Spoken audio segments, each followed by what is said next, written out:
Apat kabalay na sunog sa Bacolod City, mga kapuso. Palyado ang linya sa kuryente, ginalataw ginhalinan sang sunog. Sa Irene Pedreso nakatutok.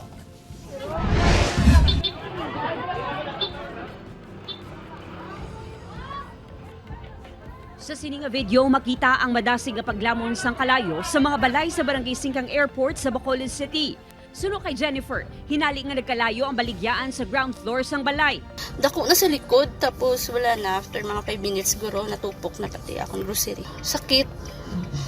Lain. Subukan. Siyempre, pinangabadlayan mo na. Magluwas sa baligyan ni Jennifer, nasunog man ang porosyon sang duha pa kakaiping sining nga mga balay.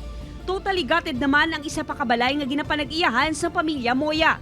Nagagwa sa investigasyon sa BFP nga electrical ignition o kung palyado nga linya sa kuryente sa balay sa pamilya Moya ang posible ginhalinan sang kalayo.